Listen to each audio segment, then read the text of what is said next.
Most of us grow up with the idea that Earth is a kind of grand school for the soul. It's a nice thought, isn't it? That we come here to learn lessons, to grow, and to evolve. Our curriculum is made up of joy, loss, love, and every challenge in between. This perspective gives our pain a purpose and our struggles a meaning. Every tough experience is just a pop quiz, and each lifetime is a new semester in our spiritual education. That nagging feeling in the back of your mind that something here is fundamentally wrong. But have you ever looked at the world, at the endless cycles of suffering, the deep feeling of being stuck in a system you never agreed to, and felt a little flicker of doubt? What if all these challenges aren't carefully planned lessons, but are actually the cold, hard bars of a cosmic prison? And what if our goal here isn't to learn, but to escape?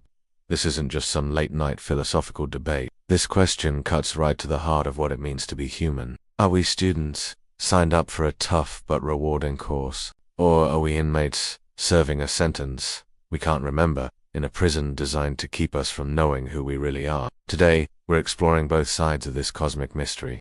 The case for Earth as a divine school. First, let's explore the idea we're more familiar with in modern spirituality.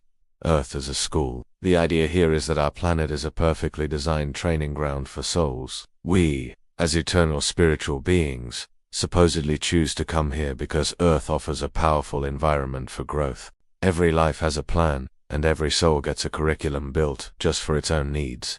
That person who betrayed you, they're teaching you about forgiveness. That financial struggle, it's a lesson in resilience and trusting the universe. And the devastating loss of a loved one, perhaps it's a painful, gut-wrenching lesson in unconditional love and the fact that we're all connected. Our relationships become our greatest teachers, acting like mirrors that show us the parts of ourselves we need to heal. It suggests that a loving intelligence is behind everything, and that we're active players in our own evil. It's a beautiful, hopeful, and cohesive worldview. But for a lot of people, that worldview starts to crack under the sheer weight of the world's pain. The very things that make life difficult, the push and pull of light and dark, pleasure and pain create the exact resistance we need to build our spiritual muscles. You get another shot, maybe with a different cast of characters, but the core lesson stays the same. Life after life, we chip away at our egos and polish the soul. The final graduation is reaching a state of mastery of love, wisdom, and compassion that allows the soul to move on to bigger things in the cosmos. Maybe even becoming a guide for other students still stuck in Earth's classroom. In this model, there are no accidents, and there are no real victims. Reincarnation is key to the school theory. If you don't pass the test in one lifetime, you don't fail, you just This is an incredibly empowering way to see the world. It turns suffering from a random curse into a meaningful challenge. Cracks in the classroom wall. Because, if Earth really is a school, you have to ask some hard questions. Why is the curriculum so brutal? Why does it include horrors that seem to teach nothing? Children starving, senseless acts of violence, entire lives spent in complete misery. What lesson is anyone learning there? Why is the veil of forgetting so complete that we don't remember signing up for any of this? We don't remember our past lives, the lessons we already aced, or the curriculum we supposedly designed for ourselves. What if this isn't a school we chose, but a prison we were sentenced to? What if the amnesia isn't a feature for a fresh start, but a bug in the control system? This is where we leave the classroom and step into the warden's office to explore the chilling theory of the prison planet. It feels like being dropped into an advanced calculus final, when you were never told you were taking the class, let alone what calculus even is. And here's the most unsettling question of all. If we're here to learn, why do we show up with total amnesia? It's this deep feeling of confusion, of being a stranger in a strange land, that leads us to a darker, more disturbing possibility. The case for Earth as a cosmic prison, the idea that our world is a prison, isn't new. It's a speculative concept with no scientific backing, but its roots go deep. Ancient Gnostic traditions, for example, had beliefs that went directly against the idea of a loving creator. Gnosticism taught that the material world wasn't made by a supreme god, but by a lesser flawed being called the demiurge. This demiurge created the physical universe as a cheap copy of the true spiritual realm. These theories, which again are highly speculative, suggest that Earth is a cosmic quarantine zone. All the conflict and chaos we see aren't lessons for our growth, but are just the predictable result of putting a bunch of inmates together in a high-security prison.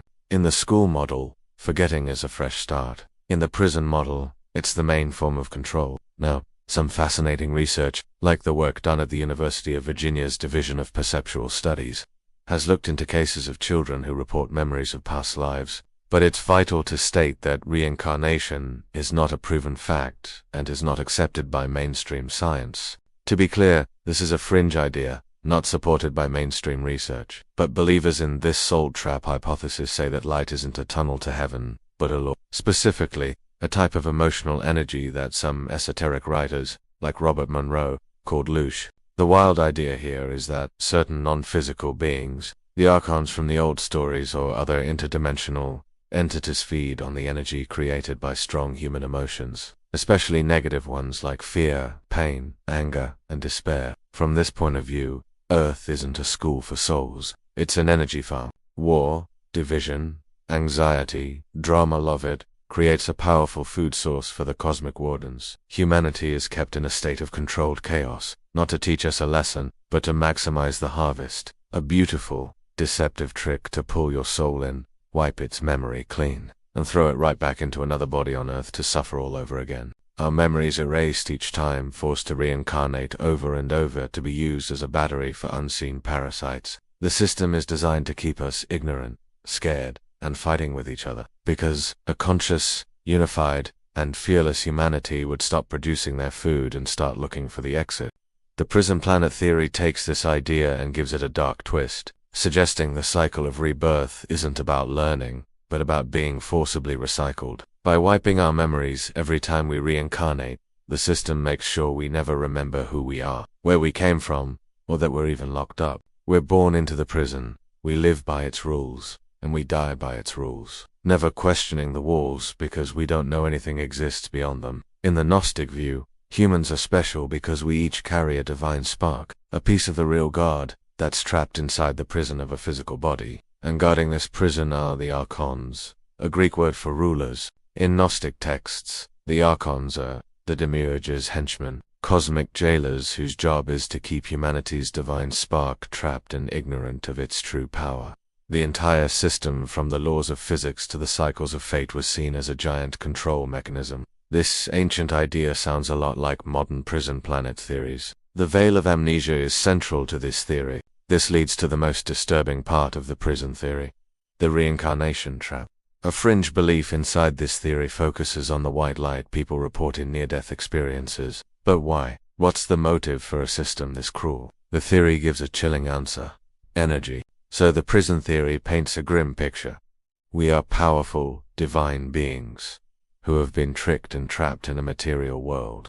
The path to liberation. So, if we even entertain the idea that we're in a prison, the obvious question is, how do we get out? The answer, according to these same theories, isn't a physical escape. It's a revolution of consciousness. It's about staging a prison break from the inside. If the prison runs on the energy of fear, anger, and suffering, then the way out is to consciously choose to create the opposite: love, compassion, and peace. It's about taking charge of your own emotional state. This is where practices like meditation and mindfulness become so important. Within the prison break idea, they aren't just for relaxing their acts of rebellion. They're how you starve the parasites. By refusing to be an unconscious puppet of external chaos and instead becoming a conscious creator of your own inner peace, you cut off their food supply. The Gnostics called the key to escape gnosis, which means direct, personal knowledge. It is that lightning bolt moment of realizing your own divine nature and seeing the prison-like illusion of the material world.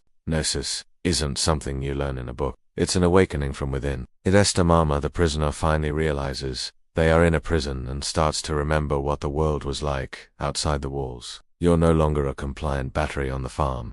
You're a sovereign being who has taken back your power. The main strategy for this breakout is to stop feeding the system. Instead of being mindlessly pulled toward the white light recycling plant, that soul would hold on to its memory and its free will, choosing its own path instead of being forced back into the cycle.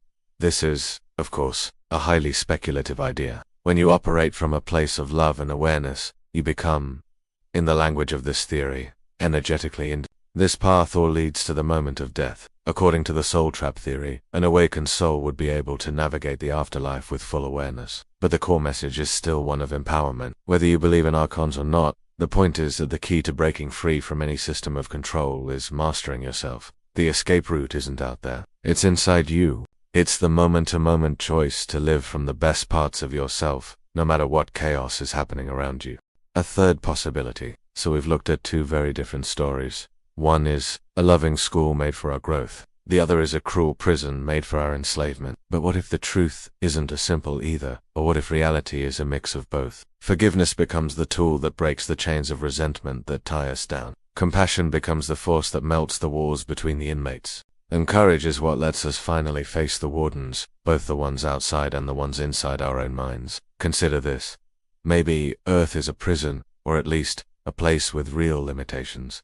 But maybe the school is what we decide to make of it. Maybe the prison is just the default setting we start with. And the curriculum isn't written by some cosmic principle. The curriculum is the act of breaking out. The ultimate act of freedom is transforming the prison into a paradise. It is about bringing so much consciousness and light into the darkest parts of the system that the prison bars just dissolve. Because you no longer see them as limitations. You see them as the very things that made you strong enough to be free. The challenge becomes the catalyst. The prison becomes the learning ground. In this view, the lessons aren't about just accepting our suffering, but about transcending the things that cause it. From this angle, the escape isn't about leaving Earth.